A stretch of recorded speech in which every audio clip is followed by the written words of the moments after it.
आज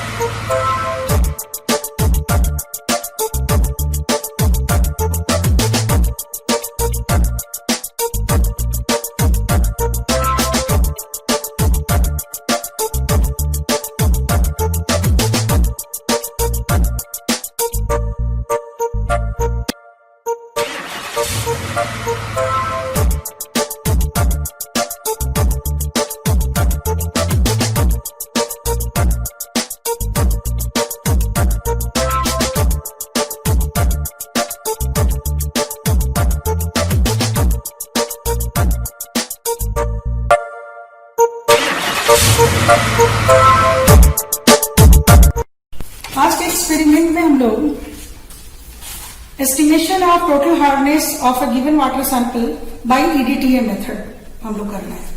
इसके लिए हम लोग सबसे पहले क्या करेंगे, इस ब्यूरेट में हम लोग सबसे पहले ईडीटीए को, ये ईडीटीए है, ईडीटीए को हम लोग इसमें डाल देते हैं। उसके बाद यहाँ पर 10 ml स्टैंडर्ड हार्ड वाटर लेते हैं।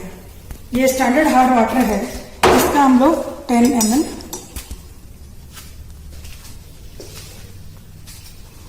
ले लेते हैं। इसमें लेने के बाद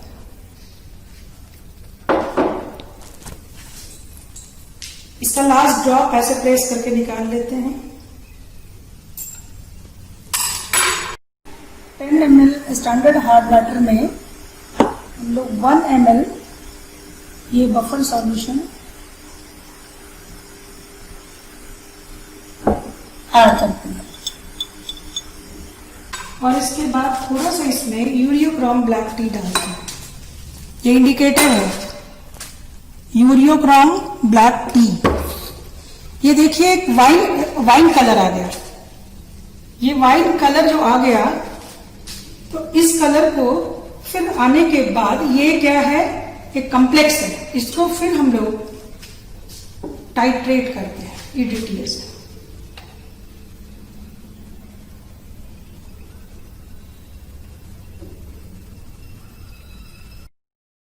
देखिए ये चेंज होके ब्लू कलर आ गया लास्ट में।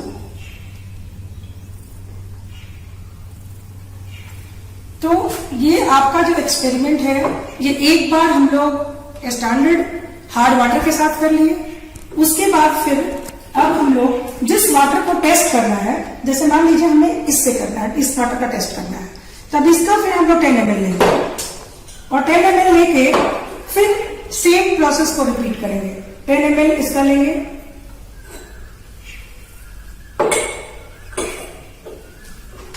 जिस वाटर का टेस्ट करना है,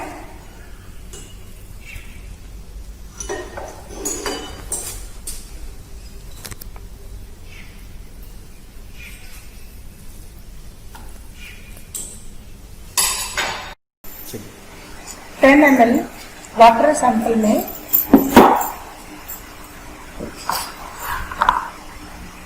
1 ml बफर सॉल्यूशन लेके ऐड कर देंगे। इसमें यूरियोक्रोम ब्लैक टी डालेंगे।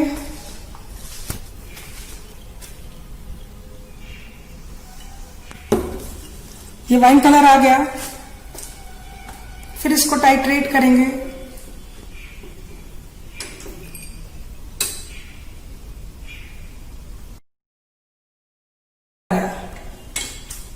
ये जब ब्लू कलर आ जाता है तो हम फिर रीडिंग ले लेंगे।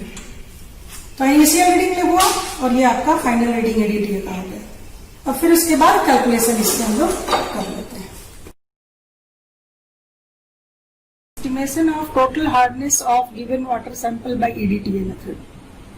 EDTA के हेल्प से हम लोग टोटल हार्डनेस वाटर सैंपल का निकाल सकते हैं।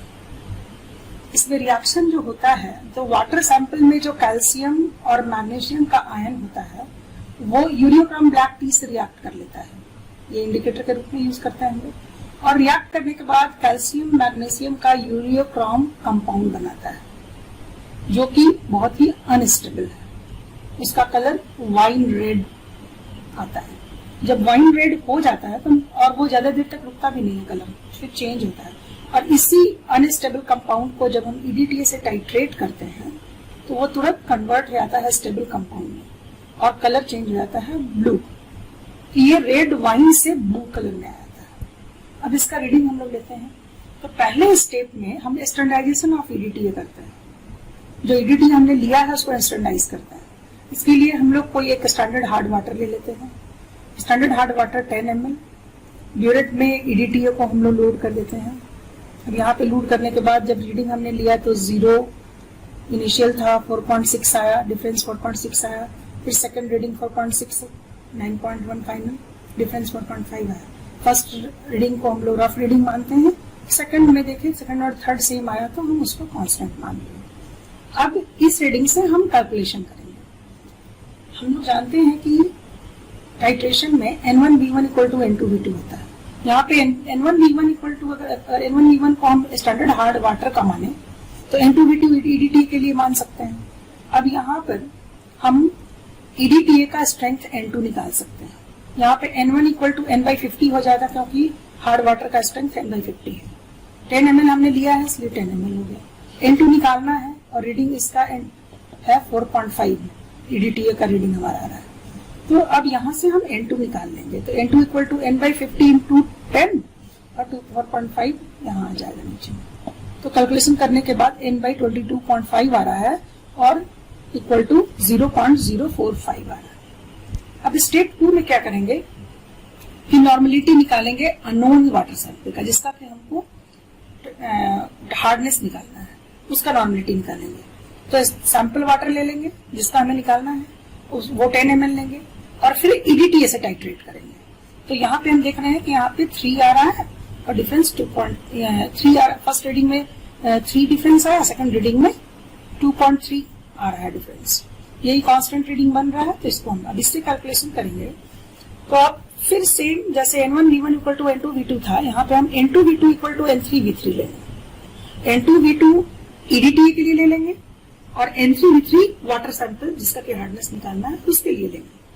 अब यहाँ पे N2 इक्वल टू हमें पता है जो हमें यहाँ निकालने हैं EDTA का, और EDTA का अभी रीडिंग जो आया वो 2.3 है V2। अब यहाँ पे N3 is normality of water sample और वॉल्यूम 10 ml लेके चले हैं वाटर सैंपल का। तो अब यहाँ से हम जब N3 निकालेंगे तो N3 इक्वल टू हो जाएगा 0.45 into 2.3 divided by 10 equal to, calculate करने के बाद 0.01035 आ रहा है। अब इस N3 से हम लोग हार्डनेस निकाल लेंगे। तो total hardness of water sample equal to हो जाएगा N3 into 50 equivalent weight of calcium carbonate into 10⁻³ 1 litre का हम ले रहे हैं इसलिए, इक्वल टू जब कैलकुलेट करके निकालते हैं तो यहाँ पे मेरा 517.5 ppm आ रहा है। इस तरह से हम लोग टोटल हार्डनेस निकाल सकते हैं।